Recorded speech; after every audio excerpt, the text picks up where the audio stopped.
Não, menina, todo mundo enlouqueceu agora.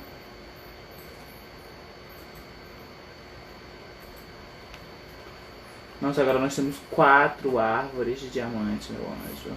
Olá, Clécia, boa noite. Quem faz isso? Dos nossos seguidores. Cadê o pessoal? Vamos lá, pessoal, apareçam.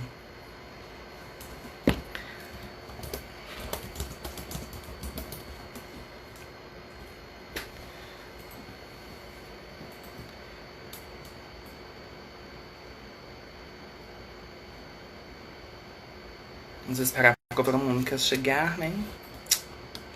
Tum, tum, tum, tum, tum. Enquanto isso,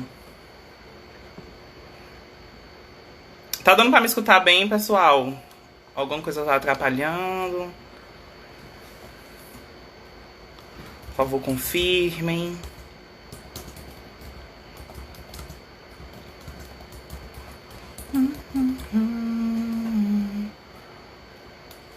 Tudo certo, então.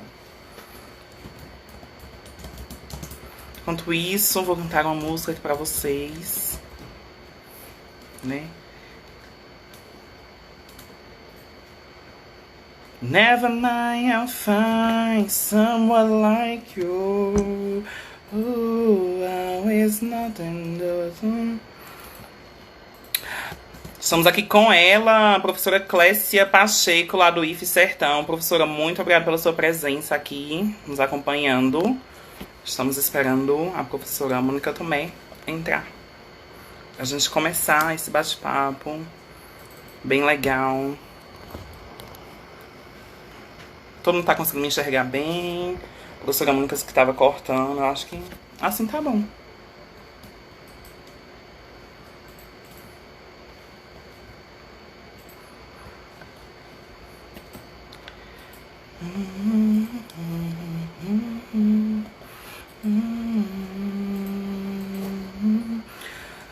Don't forget me. I remember you says. Vamos lá, gente. Sometimes hurt you say. Estou brincando, tá, pessoal? Por favor, não levem a sério.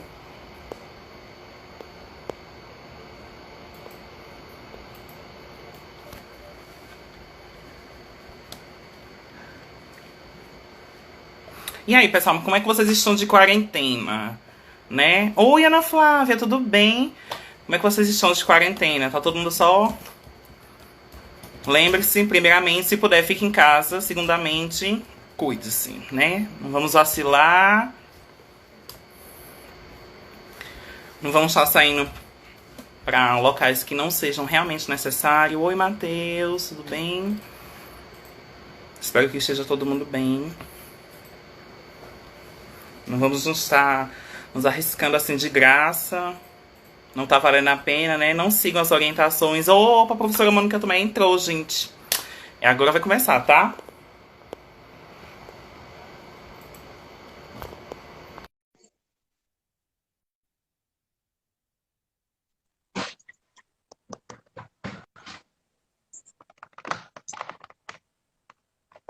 Boa noite, professora. Olá, boa noite. Tá dando pra ver certinho agora ou ainda tá cortando? Está mesmo. Tá Deixa eu cortando? ver, Tá deixa eu melhor? ver. Não, eu não consigo te ver. Eu vou Ah, fazer assim, eu vou sair e vou entrar novamente, tá bom? tá. Espero. Quer dizer, tô te vendo agora, você consegue me ver? Sim. Não, mas o som Talvez. não tá bom. Eu vou sair novamente e entro, tá?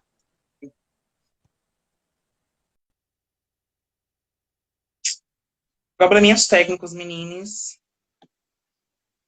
Então vamos esperar um momentinho, tá?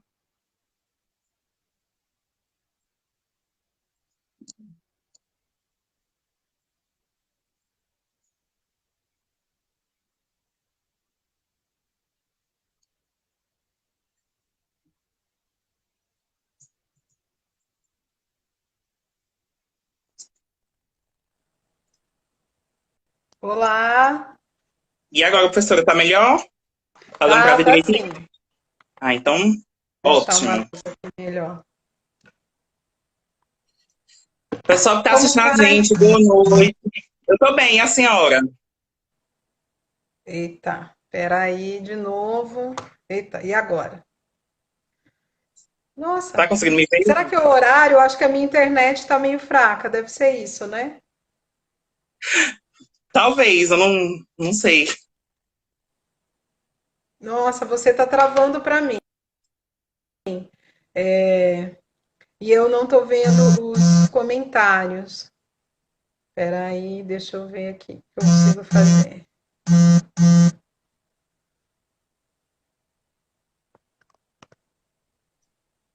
Melhorou? Isso. Tá cortando para mim em alguns momentos. Deixa eu ver. Você está travando também. É a minha internet, será? Acho que sim, porque aqui a minha tá perfeita, tá dando pra ver a senhora escutar novamente. Peraí, eu vou tentar novamente. Vamos tentar a última vez, vamos ver o que eu posso fazer aqui. Tá certo.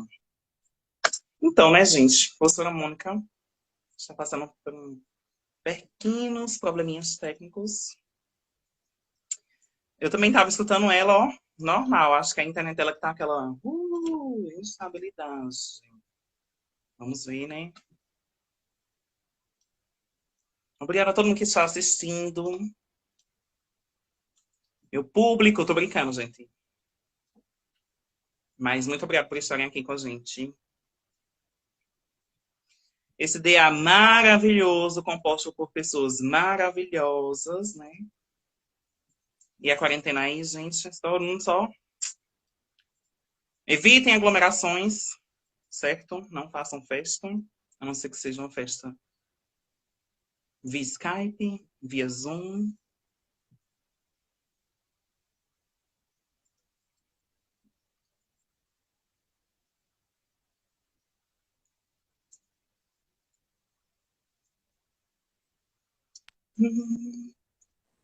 Bom, espero. Desliguei tudo que eu podia, estou mais próximo do modem que eu posso. Eu acredito que agora acho que vai dar. Tudo bem? Tô bem, como é que a senhora está? Tentando me organizar ainda nessa rotina toda diferente. Enfim, nada fácil. Exatamente. Tá todo mundo assim. Isso. Mas eu espero que a Esse senhora esteja lá em casa, trabalhando normalmente, sem estar saindo sem necessidade, né? Se cuidando. Exatamente. Eu também faço parte do grupo de risco e isso complica também. Eu sou diabética já há bastante tempo, Uhum, então isso. E também estou com a minha mãe aqui comigo, que é ótimo, porque o fato dela estar perto, isso ajuda a pelo menos ter uma preocupação a menos, né? Por mais que toda a família está em lugares muito distantes, o fato da minha mãe estar aqui comigo é ótimo, é fenomenal. Mas ela também, né, idosa, 80 anos e tal, então tem que uhum. ter alguns cuidados Cuidado ou mais dobrado, né? cuidados que normalmente se tem. Tá, professora, eu gostaria de agradecer a participação aqui da senhora aqui na nossa live. É a primeira das lives que o DACBio está propondo para a gente entender mais sobre a universidade, o papel das pró-reitorias, o que é que cada uma delas faz, porque quando a gente entra na universidade, a gente não tem muita noção do que cada setor faz, qual a função de cada pró-reitoria, então a gente achou necessário convidar vocês que foram da gestão passada para fazer esse momento de diálogo, de explicar para todo mundo a visão de vocês, o que é que cada pró-reitoria fazia, né? Para que o pessoal possa entender o papel e a importância de vocês e respeitar, né? Não, eu agradeço imensamente o convite. É algo novo também, né, essa história de lives. Eu fiz algumas e tal, falando até de educação e tal. E agradeço muito, assim, de fato, o convite de vocês. É excepcional, é fenomenal ver estudantes assim, todos engajados, sendo vistos, ouvidos, por diversas pessoas e dos mais diversos lugares para até entender um pouco como está essa dinâmica toda. Você é daqui mesmo da região, Amaro? Sim, só aqui de Petrolina. Cresci aqui em Ah, Petrolina. ótimo. Então é sempre bom e é ótimo ver a carinha de vocês também. Eu acho que é essa questão que a universidade traz para além das aulas, para além dos laboratórios e tal, é o convívio social que muito nos deixa órfãos, né, numa situação como essa. Né? Eu Uhum. acredito que grande parte dos estudantes, óbvio, tem todas as preocupações com relação à trajetória acadêmica, à vida acadêmica, o decorrer de um semestre letivo que iniciou há tão pouco tempo, mas para além de a universidade é muito mais que isso, né? É vida, é convívio, é interação, e isso com certeza faz muita falta nesse período de quarentena, de pandemia. Mas estou à Exatamente. disposição. Gente, eu vou fazer uma pequena apresentaçãozinha da professora Mônica, né? Mônica Aparecida Tomé Pereira, ela é graduada em Estatística pela Universidade Estadual Paulista, possui mestrado em Estatística e Experimentação Agropecuária pela Universidade Federal de Lavras e o doutorado em Demografia pela Universidade Estadual de Campinas. Não é um currículo simples não, tá, pessoal? Para vocês terem noção de com quem a gente está falando. Além disso, ela é pesquisadora na área de instituições sociais e desenvolvimento territorial. É membro de 2 grupos de pesquisa, né, professora do CNPq, um sobre população, ambiente e sustentabilidade e outro sobre estatística aplicada e estudos populacionais. Ela foi a nossa pró-reitora de ensino, a pró-reitora de ensino da Universidade Federal do Vale do São Francisco, de 2016 a 2020. Também faz parte do programa de pós-graduação em extensão rural, né? A senhora é docente do programa, então seja muito bem-vinda. Ótimo, obrigada mesmo. Com relação ao meu currículo, de fato, é gostoso até ouvir, mas sempre eu acho importante ressaltar toda a minha formação acadêmica, desde a alfabetização, na verdade, foi feita toda em escola pública, né? E em instituições públicas. Então, estaduais, federais, com relação ao município também, né? Educação básica toda foi feita na educação pública, então isso uma das coisas que eu sempre falo e repito muito, é importante a gente saber do lugar de onde a gente fala, né? Ou quais são as nossas vivências para a gente conseguir minimamente se fazer entender. E essa trajetória toda, desde a Unesp, né? Eu sou paulista do interior de São Paulo, de Presidente Prudente, extremo oeste do estado. Saí de lá, fui fazer o mestrado em Minas Gerais, em Lavras, no sul de Minas Gerais. E depois dali, de Minas Gerais, eu trabalhei um tempo em Goiás, trabalhei um tempo em Aracaju, em Sergipe, em Rio Verde eu trabalhei em Goiás, e depois de Aracaju apareceu o concurso da Univasf, na verdade foram 2 concursos que apareceram naquela época, ali em 2004, 2003, 2004, que era da Federal do Tocantins e da Universidade Federal do Vale do São Francisco. A Universidade Federal do Vale do São Francisco era a instituição criada do nada, a Federal de Tocantins tinha um processo de start, de início, né, diferenciado, diferente do da Univasf, porque a Univasf foi criada, né, do nada. Então, isso instigou a minha e a meu marido, Paulo José. Paulo é professor de engenharia de produção, também da área de estatística. E nós falamos, olha, como né, criar uma universidade federal depois de tantos anos sem nenhuma instituição federal criada, ainda mais uma universidade no interior do Nordeste, no sertão nordestino. Eu não conhecia Petrolina e Juazeiro, com certeza muitos daqueles 97 professores do primeiro concurso também não. E eu faço parte desse primeiro concurso da Univasf. Então, eu estou na Univasf há 16 anos, né? Desde 2004. Isso foi fundada. Isso, a gente chama Turma Jurássica, né? São os fundadores. Então, isso permite com que eu possa, de fato, falar com propriedade das diversas transformações que eu vi nessa instituição, né, ao longo desses anos. E, obviamente, o ter a honra a honra de ter sido pró-reitora de ensino, inclusive eu fui a primeira mulher nesse cargo, na nossa instituição, eu acho que é extremamente importante, né? Extremamente importante. E também eu fui a segunda a conseguir fechar o mandato de 4 anos.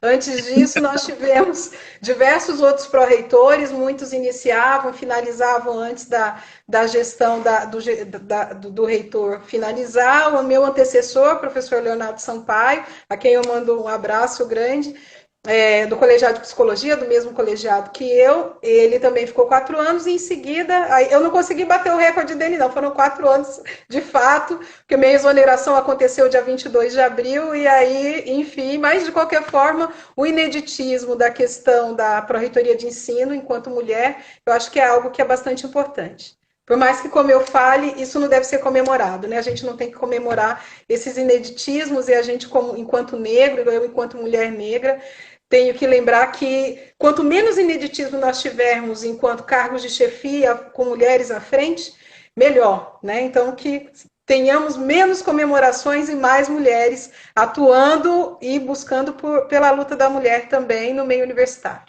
Bom, mas já a introdução está ótima, né? Vamos seguir, certo, Amar? Gente, a gente convidou a professora Mônica, né, para falar um pouquinho sobre a pró-reitoria de ensino. Então, professora, o que é, né, na verdade, a pró-reitoria de ensino? O que é que faz esse setor dentro da universidade?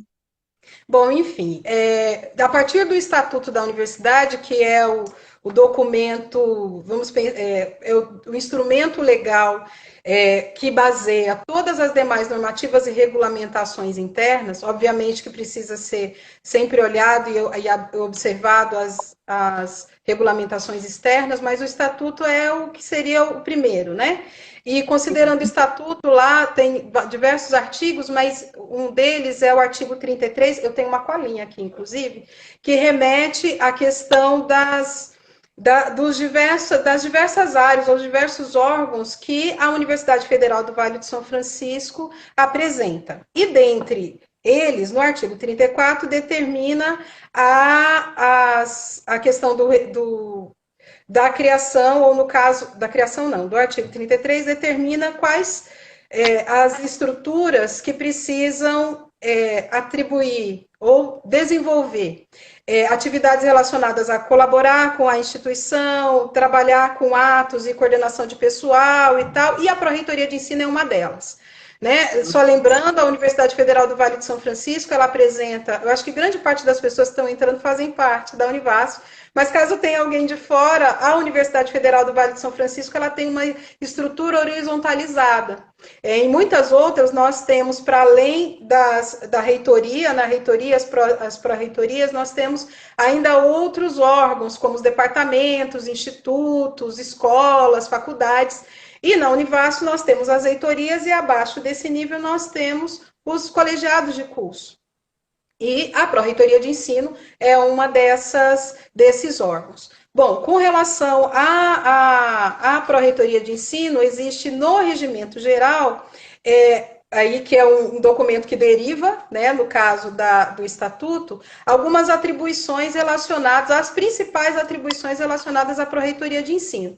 Mas pensem aí, tem a ver com o ensino de graduação na Univasf é pensado por meio do órgão da Pró-Reitoria de Ensino, considerando que o reitor tem diversas atribuições e que, obviamente, ele sozinho não conseguiria dar conta de todas as questões relacionadas à parte de gestão e orçamento, a questão de planejamento e desenvolvimento institucional, a questão da assistência estudantil, Pró-Reitoria de Ensino, pesquisa e pós-graduação e inovação, a questão da Pró-Reitoria de Extensão. Então, todas e várias outras, né? Aí a gente tem níveis de secretarias e tal, para que haja o ordenamento da instituição, é preciso ter esses órgãos, e a Pró-Reitoria de Ensino é uma dessas.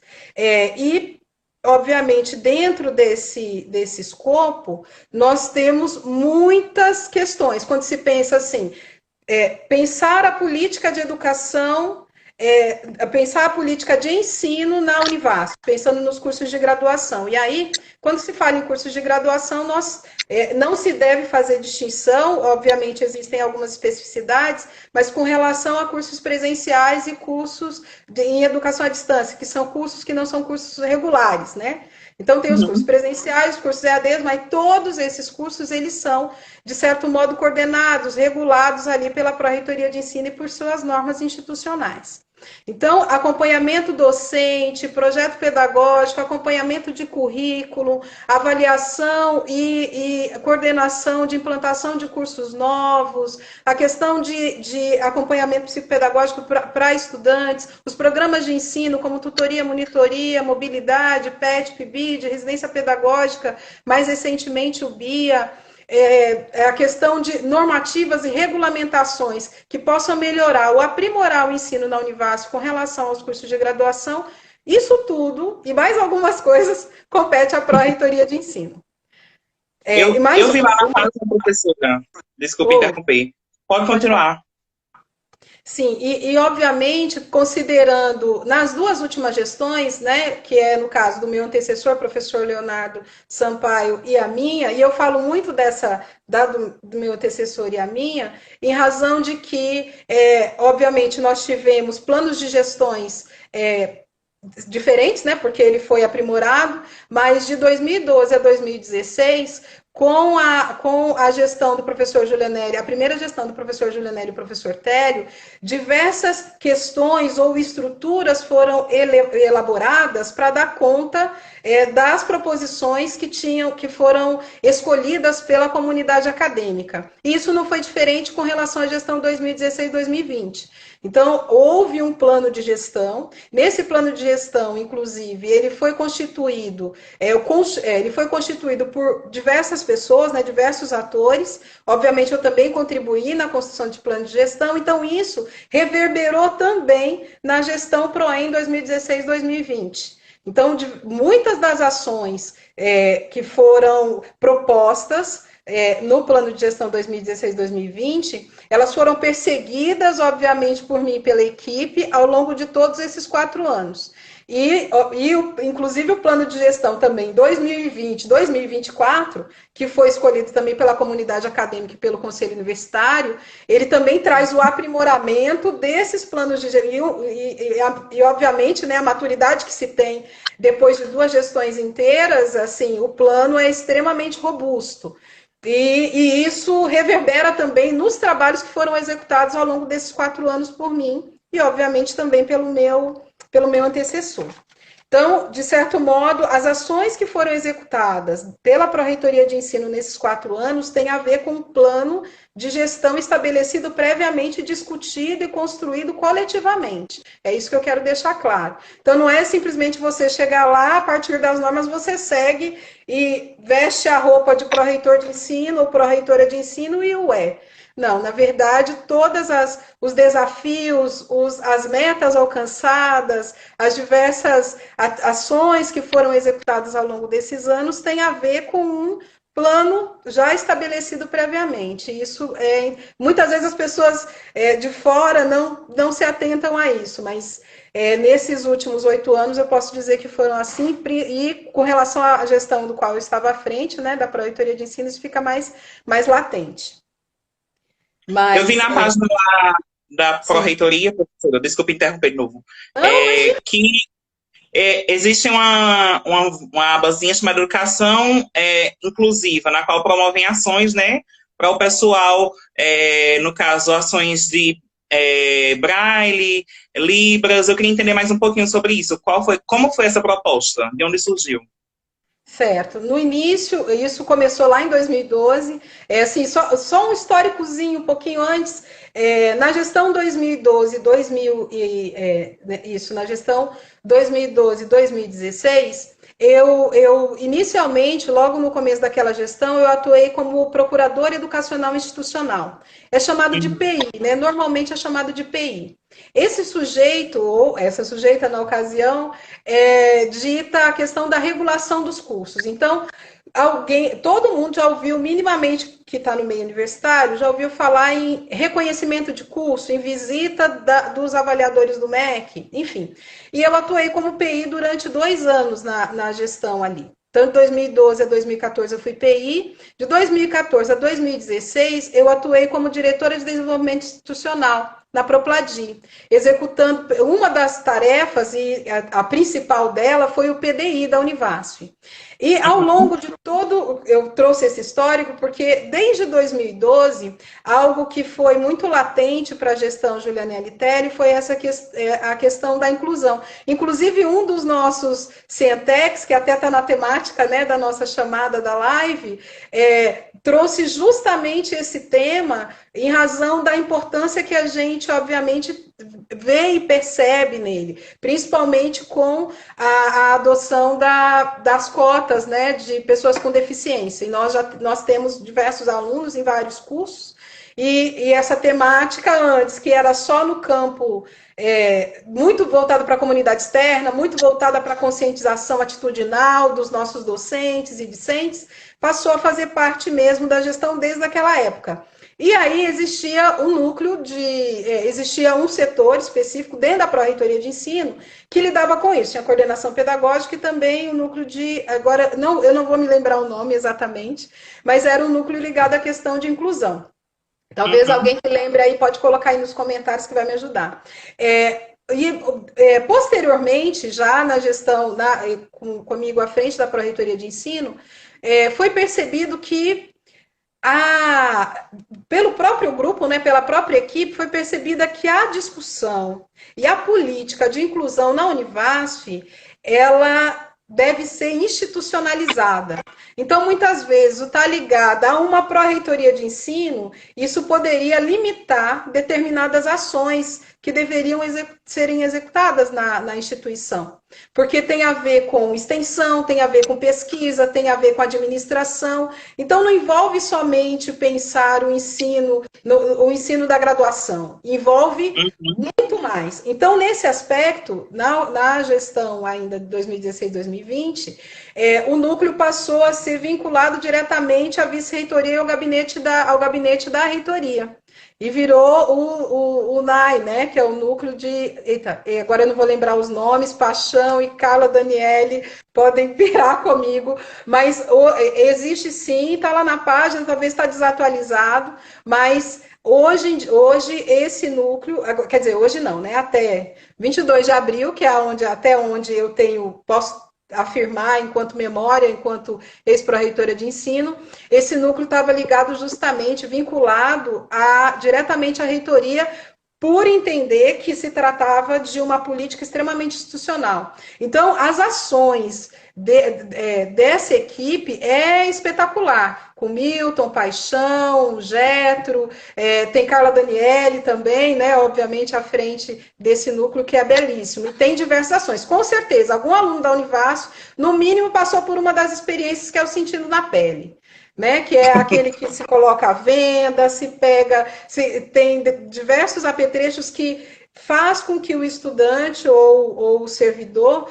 possa sentir um pouquinho de como é ser um deficiente e, a partir daí, saber entendê-lo um pouco melhor, porque a política é justamente de mudança atitudinal. Se a gente muda como nós pensamos enquanto a questão de deficiência, não importa ter rampa, importa ter... Óbvio, isso é extremamente importante, esse instrumental, essas ferramentas, mas se não há atitude, não adianta. Assim, você pode ter todo o ferramental do mundo e nada vai para frente. Então, quanto a esse núcleo, eu até sugiro que vocês chamem, talvez, em algum momento, Carla Daniele. Eu vi que ela está participando de alguma live aí, que com certeza ela tem muito a dizer. Certo. Professora, quando a senhora assumiu a pró-reitoria, né, quais foram os principais desafios e as maiores conquistas, do 2016 até 2020? Como é que a senhora enxerga isso? Nossa, assim, é que cada dia ali na Pró-Reitoria de Ensino era aprendizado, né? Bom, o desafio era enorme, porque eu vim ali, bom, enquanto PI, me ajudou muito, né, a vivência dos 2 anos como PI, porque até aquele momento ali em 2012, antes de eu assumir, eu nem sabia que esse cargo existia na Univasf. E estava aqui desde 2004. E aí, quando me convidaram, olha, tem o cargo de procuradora educacional institucional, porque esse cargo é muito interessante, me ajudou muito enquanto pró-reitora de ensino, porque ele se baseia em normativos, em portarias do Ministério da Educação, é o link do Ministério da Educação com a universidade.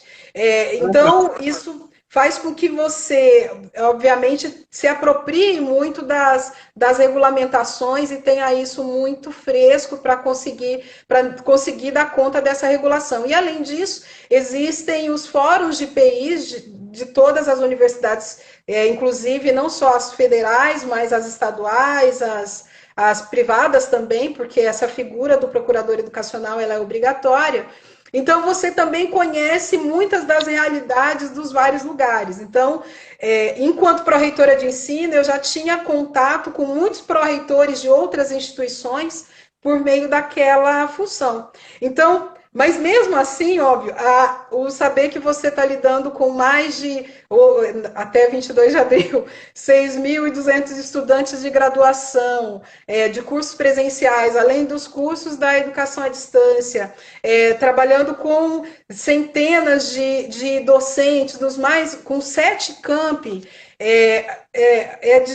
se isso não fizer a pessoa tremer, então ela não deve fazer parte do cargo, de jeito nenhum, porque assim, isso fazia com que a cada dia a gente tentasse mais coisas, mas fica aí, o que de desafios é que cada dia vem alguns, sabe, as reflexões que se tem, e principalmente a saída do cargo, obviamente faz com que você passe a recordar muitas coisas, mas a implantação de 2 cursos novos, de um campus novo, o campus de Salgueiro, foi algo extremamente desafiador.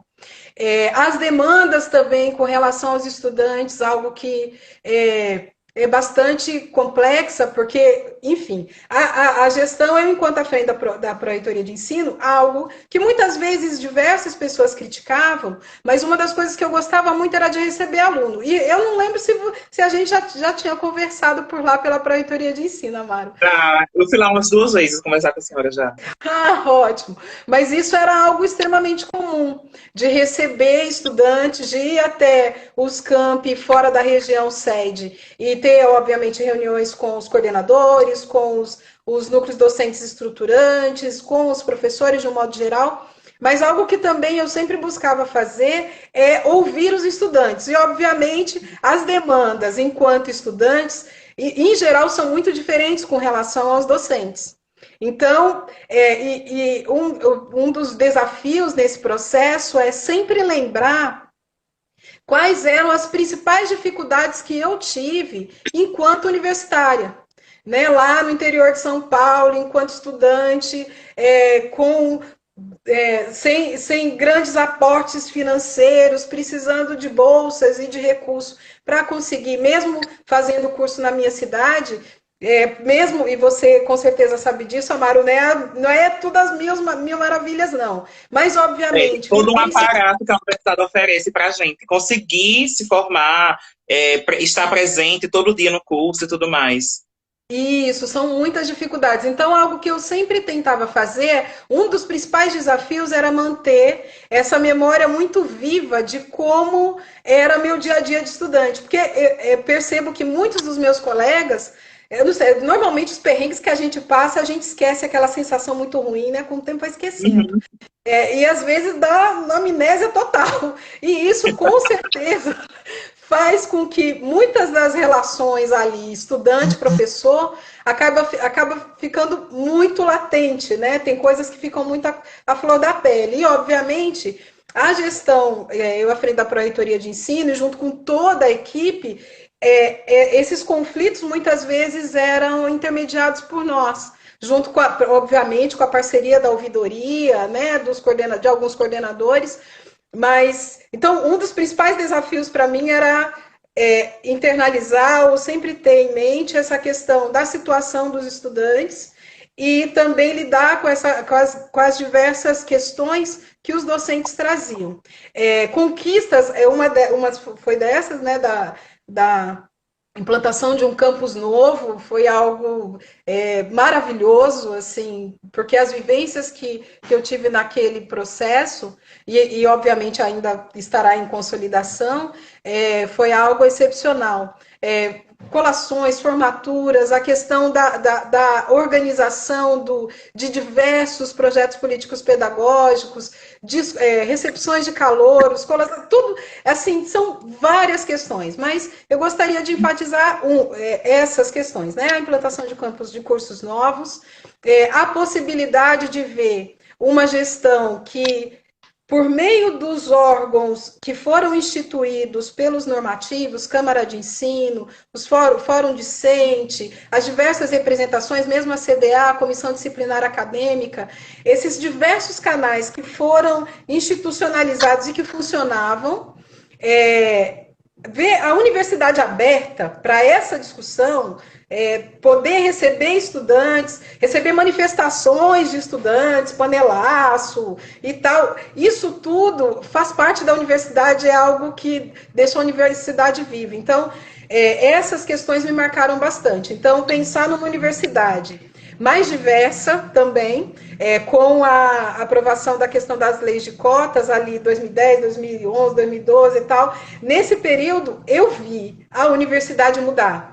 Assim, os corredores mudaram, nós temos mais pretos, mais mulheres, mais pessoas de diversos lugares, filhos de agricultores, filhos de pedreiro, filhos de engenheiro, também convivendo todos no mesmo espaço. Essa diversidade é extremamente rica, não é harmônica, né, Amaro? Não é harmônica e não é para ser mesmo, é para ser na base do embate, justamente porque a universidade tem que ser assim. Então, uma universidade mais diversa, mais aberta para discussão por meio de órgãos institucionalizados e que funcionavam. Implantação, ou seja, você vê a expansão de uma universidade que é extremamente importante para toda uma região, e eu não falo de região Petrolina e Juazeiro não, viu, gente? Estou falando ali de todo o Vale de São Francisco, sim. E até para o mundo, porque hoje nós temos egressos em diversos lugares do mundo, não somente aqui do nosso entorno. Então, essas foram conquistas fenomenais. E tudo passa pela Pró-Reitoria de Ensino, quando um aluno consegue o seu trabalho, consegue uma renda para se sustentar a partir das diversas coisas que ele conseguiu alcançar pela universidade, por uma universidade pública, olhando para toda essa dimensão múltipla que nós temos, é fenomenal. Então, para mim, pensando de um modo geral, essas conquistas seriam assim. Certo. Professora, e como funciona a Câmara de Ensino? Para o pessoal ter noção de que, além da ProEM, né, nós temos a Câmara de Ensino. Qual é o papel da Câmara de Ensino?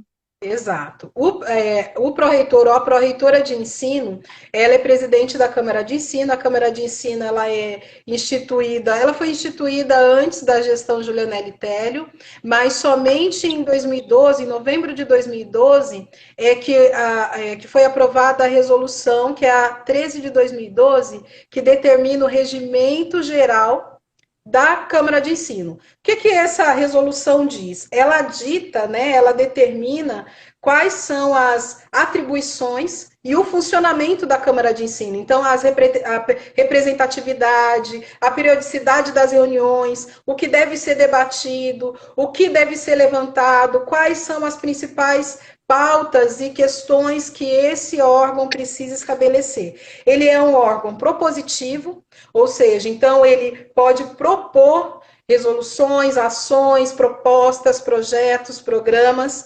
Ele é consultivo, então, tanto com relação às coordenações de curso, quanto à própria reitoria, o reitor e os outros pró-reitores e secretários que compõem a gestão, podem solicitar pareceres, os despachos da Pró-Reitoria de Ensino, porque é um órgão consultivo, via Câmara de Ensino, e ele é um órgão deliberativo, então ele também decide várias questões relacionadas ao ensino que tratam da formulação de políticas de ensino da Universidade Federal do Vale de São Francisco, considerando os cursos de graduação presencial, EAD, cursos de formação docente, se tiver cursos de tecnólogo ou cursos técnicos, tudo é pela Câmara de Ensino que acontece, e ele é presidido pelo pró-reitor de ensino.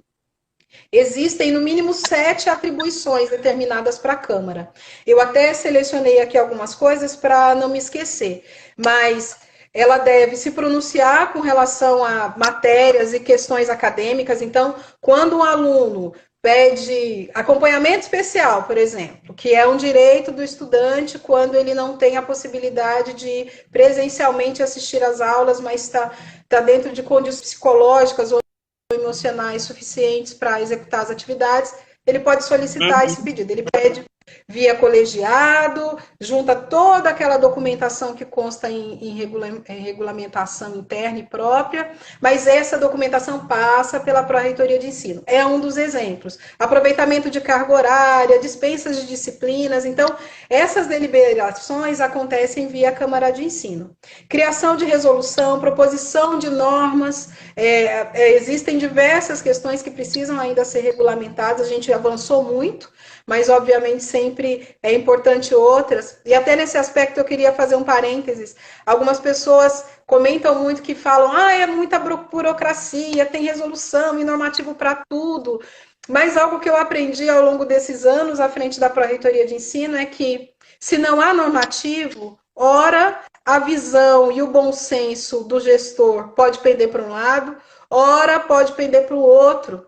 E muitas vezes alguém aí fica prejudicado porque existe um olhar diferente diante da mesma matéria. E quando você tem um normativo, uma resolução, isso faz com que você tenha, no mínimo, ali um papel que diga assim, sendo preto, branco, assim, amarelo ou rosa-choque, vai ser assim que tem que ser seguido. Então, essa questão das proposições de resolução, e se vocês forem fazer uma pesquisa aí das resoluções e atos normativos existentes de 2012 para cá, vocês podem ver que a Pró-Reitoria de Ensino tinha feito muita coisa nesse sentido, justamente para garantir algo mais justo a todos os estudantes, independentemente do curso ou do campus. Bom, deliberar sobre normativos que são impostos, emitir pareceres com relação a projetos pedagógicos de curso, avaliar resultados de reconhecimentos, porque todo curso que passa por reconhecimento de curso é feito um parecer dos avaliadores do MEC. E nesse parecer, normalmente ele atribui diversas questões, tanto de estrutura, de docente, da parte de ensino-aprendizagem, que precisa ser feita uma avaliação, obviamente, pelo curso, mas a Pró-Reitoria de Ensino também tem que ditar isso. Então, calendário acadêmico é algo que passa pela Câmara de Ensino antes de ser encaminhado ao Conselho Universitário, matrículas, transferências ex officio, criação de componentes curriculares, acompanhamento de atividades discentes e docentes. Então, se um determinado discente tem uma dificuldade psicopedagógica, existe a coordenação pedagógica dentro da Pró-Reitoria de Ensino, que esse estudante ele pode ser encaminhado, e esses contatos aconteciam das mais diversas ordens, tá? Chegava pelo meu WhatsApp, chegava por e-mail, aluno ligava, enfim, pelos mais diversos canais, e isso era uma coisa que eu sempre primava fazê-lo, criava grupo para tudo, vocês possam imaginar, mas justamente para ter esse contato direto mesmo, tanto com docentes quanto discentes. Às vezes ficava enlouquecida, né, nesse processo, obviamente, porque pensando nos milhares de estudantes e centenas de docentes, mas era algo extremamente importante. Processos disciplinares também, de discentes, passa pela Câmara de Ensino, e reavaliação de diplomas de diplomas estrangeiros. Também a Câmara de Ensino quem dita e quem determina isso. Então, é um órgão que ele é extremamente importante. E ele é constituído, algo que é importante, ele é constituído por 29 membros. O pró-reitor de ensino, a pró-reitora de ensino é o presidente. Nós temos 14 docentes que eles são vinculados por meio de áreas, né? Eles são escolhidos ou determinados ou aprovados por áreas. As áreas são ciências da natureza, engenharia, ciências de saúde, ciências agrárias, ciências humanas e artes, licenciatura e cursos de modalidade à distância. Então, é o presidente, mais 14 docentes, tem mais 2 técnicos que são técnicos de nível superior, pedagogo. Então, são 2 vagas, são 2 membros voltados para essa área, obviamente a Pró-Reitoria de Ensino, então, a questão do profissional pedagogo é algo extremamente importante. 2 técnicos administrativos, sendo um da SRCA e outro da Pró-Reitoria de Ensino, e 4 discentes titulares. Eu vou voltar já nesse ponto. O PI e mais um docente vinculado à SEAD. Esses 4 discentes titulares, eles precisam ter mais 4 suplentes, ou seja, é preciso ter na Pró-Reitoria de Ensino sempre 8 nomes de discentes. E olha, se pode puxar a orelhinha, pode, Amaro? Se pode Isso nem tem puxar... representação da professora. É imprescindível a representação discente. Por muito tempo, vocês tiveram, enquanto representação discente, que era um aluno aqui, faltava pouquíssimo, super atuante nas discussões, que era a Jéssica Peixinho. E ela levava, propunha, participava das comissões e tal. E esses nomes, eles são indicados pelos pares. Dito assim na resolução. Então, o que é indicado pelos pares? A Mara, eu já falei um montão. Vai me dando um tempo aí, vai me bloqueando aí, se eu estiver falando muito. Tá bom? Pode continuar, a gente ainda tem mais uns 10 minutinhos, pode ir. Ótimo. Então, no caso, esses são indicados pelos pares e, normalmente, assim como é no CONUNE, a indicação é feita via DCE, né? Assim como é feito os representantes do CONUNE. Então, sempre que muda a representação do DCE, sempre é solicitado ao presidente, por meio de e-mail, ofício, enfim, o pedido desses 8 nomes, porque são 8 nomes. Eu não sei hoje quais são os discentes que estão lá enquanto representação, mas o pró-reitor de ensino provisório, o professor Manuel Messias, vocês podem buscar informações ou mesmo procurar saber a respeito das reuniões da Câmara de Ensino, porque ela deve acontecer uma reunião ordinária por mês. Obviamente, aconteceram alguns nas últimas reuniões nossas, aí eu à frente da Pró-Reitoria de Ensino, nós tivemos algumas dificuldades com relação ao quórum, porque em razão de férias de docente e várias outras questões, então a gente teve, a última reunião comigo foi a reunião de fevereiro. A reunião de março, em razão do isolamento, ela não consegui convocá-la, e na de abril eu fui exonerada, então, e eu soube que teve reunião recente. Mas acontece uma reunião ordinária por mês, e pode acontecer reunião extraordinária a qualquer tempo. E 3 faltas em reunião consecutiva, ou 5 alternadas, no caso... faz com que aquele membro ele deixe de constituir a Câmara de Ensino. Então, é urgente que vocês, enquanto estudantes, aproveitem esses mecanismos de representatividade, porque quem conseguiu acompanhar aí minimamente as atribuições da Câmara de Ensino percebe o que dita o ensino na Univasf passa pela Câmara de Ensino. E você não ter discentes lá olhando, com o olhar de discente para essas medidas, é algo absurdo, né? E as representatividades hoje em dia, ou os ataques com relação à democracia, estão tão grandes, independente da instância que a gente observa.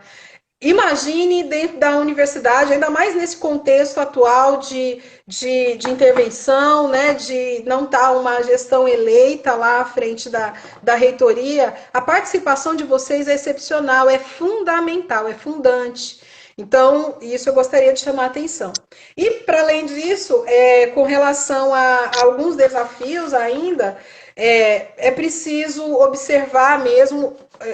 A questão do próprio ensino, quando se trata de educação superior, ensino público de qualidade, é algo bastante complexo. Pensando em uma universidade pública, que algumas pessoas, e às vezes até alguns colegas desdenham, dizendo que é uma universidade pequena, que é isso. Não, a Univasf é enorme, assim, as conquistas são tremendas, as transformações são fenomenais. Então, eu tenho muito orgulho de fazer parte dessa universidade ao longo de toda a sua história, porque, de fato, as transformações que são vistas é escandalosa. Assim, uma das, aí já fechando, Uma das questões que eram muito latentes e emocionantes para mim era a colação de grau. Quem participou de alguma comigo, principalmente as de gabinete, eram poucas as que eu não caí em lágrimas. Porque, assim, o ouvir a vivência, as transformações ocorridas ao longo do curso, ou muitas vezes os grandes desafios que cada egresso, no caso, teve que transpor para conseguir chegar lá, porque, gente, acesso, política pública com relação ao acesso às universidades públicas, o SISU, por exemplo, é algo fenomenal. Na minha época, você tinha que escolher um vestibular num dia e torcer para passar naquele, porque se não fosse, você não conseguia fazer mais nenhum. O SISU permite que você escolha uma vaga em qualquer lugar do país. Entretanto, depois que passa desse rolo todo, você entra na universidade e as políticas públicas de permanência, elas têm que ser muito robustas. Até Kleber vai falar depois de mim, né? Eu vou assistir, obviamente, e ele vai falar com toda a propriedade, mas a permanência na universidade é absurda, óbvio. Nós temos pessoas que têm carros importados que a gente nem sabe o nome de aluno, mas a gente tem também aluno que faz a conta em moedinha para conseguir pagar o restaurante universitário. Então, e eles têm que se formar. Todas as condições necessárias para que seja esse aluno riquíssimo ou o aluno que tem a menor condição financeira, eu nem tenho, pode nem chamar disso, ele precisa se formar. Então, nesse tempo de pandemia ainda, eu estou angustiadíssima, porque se a gente já tinha uma condição extremamente complexa quando se trata em permitir ou proporcionar um ensino da melhor qualidade possível para os alunos em estado presencial, quando a gente vai para essas proposições de aulas remotas, a gente precisa discutir muito, porque a gente precisa, de fato, ter esse olhar para todos os estudantes. Não pode chegar a aula remota para um e não chegar para outro. A gente não pode deixar ninguém para trás. Quando se trata de educação pública, não se pode. Então, por isso que eu ainda estou estudando muito essa questão e essa temática de aulas remotas, porque eu acho que se o ensino não for inclusivo para todos, ele não vale.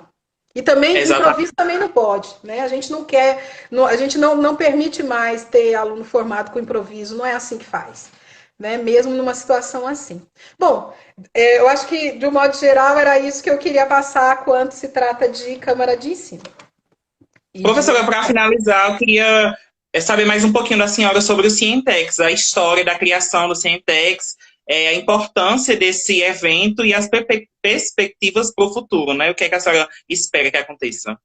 Sim, bom, à frente da Pró-Reitoria de Ensino, eu fiz parte da comissão organizadora nesses 4 anos, né? Então, a Cientex, a nona Cientex foi em 2016, ela foi robusta e tal. A Cientex já vem de muito tempo, então a nona foi em 2016, a última. Agora, em 2019, ela foi a 12ª. E foi bastante complexa, né? A última foi complicadíssima para quem participou, porque a gente estava no meio daquele turbilhão do contingenciamento. Então, nós não tínhamos recurso para conseguir transporte para levar os estudantes até o multieventos, porque nós não tínhamos os motoristas para dirigir os ônibus até lá. Foi uma dificuldade tremenda. A organização mesmo, tudo foi muito doméstico, né? E comparado com o Cientex anterior, que foi de 2018, que nós tivemos mais de 3.100 inscritos entre estudantes, docentes e técnicos, comunidade interna e externa, atuando das mais diversas formas. A gente teve mais de 380 trabalhos, foi espetáculo aquele do ano anterior. Então, eu participei de todas essas programações, e algo que eu percebi é que quanto antes se começa a organizar a Cientex, melhor. Eu não sei como vai ser a Cientex 2020, né? Mas, inclusive, dos meus últimos atos, foi lá em janeiro, eu me lembro que, preocupada com essa questão da Cientex, no final do ano, o complexo multieventos, inclusive, ele foi reservado. Entretanto, nesse momento de pandemia, as perspectivas que eu tenho para o Cientex eu já participei de 4 anos na comissão organizadora, junto com a professora Dulce, Adriana Mayumi, pessoal da PRPPGI, a PROEX, atuando de forma muito exemplar, a PROAI também, aí Cassandra, a Edna, a Josenice, Dani Dantas, todo o pessoal ali da Márcia Andréia, todo o pessoal, Vânia, né, que também era nossa terceirizada, ajudou bastante, é que hoje, nessa perspectiva de pandemia, eu acho extremamente possível fazer uma Cientex virtual. O UFBA fez um congresso recente virtual, que foi muito interessante, eu participei de algumas atividades, eu acho que dá para fazer, mas óbvio, tem que trabalhar desde o início, né? Assim, então é um evento extremamente importante. Eu não sei se a organização fica ainda junto à Pró-Reitoria de Ensino, mas, né? Porque pensando eu espero que até a Cientex a gente já tenha uma definição enquanto nosso reitor eleito, né? Ou reitor eleita, para que a gente imagina chegar lá em novembro, que a data é lá, está marcado pelo calendário acadêmico, a Cientex acontecer de 20 a 23 de novembro. Espero mesmo, espero em esperança que com certeza até lá nós já tenhamos uma gestão de fato a escolhida, a escolhida pela comunidade acadêmica. Eleito pelo pessoal. Exatamente. É isso. Tá, professora, eu gostaria de agradecer muito a participação da senhora, né? Eu espero que o pessoal que estava assistindo a gente, eu vou deixar a live salva lá no na abazinha de arquivos de vídeo, então quem quiser assistir depois vai ser bem-vindo e gostaria de agradecer novamente a participação da senhora. Estamos aqui para qualquer problema, para qualquer dúvida, tá? E muito obrigado novamente, professora.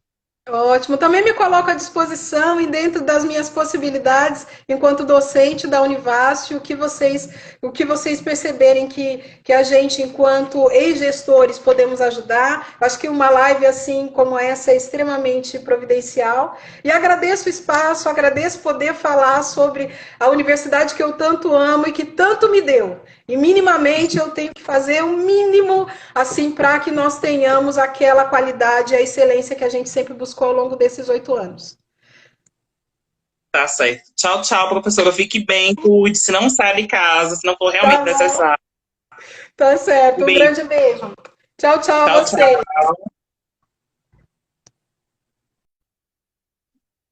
Então, pessoal, muito obrigado para quem assistiu até agora. Daqui a pouco vai começar a próxima live, que vai ser com o professor Clébio e Galdino. Eu espero que todos vocês que estão aqui assistindo a gente continuem assistindo. Então, daqui a pouco começa a próxima, certo? Beijo.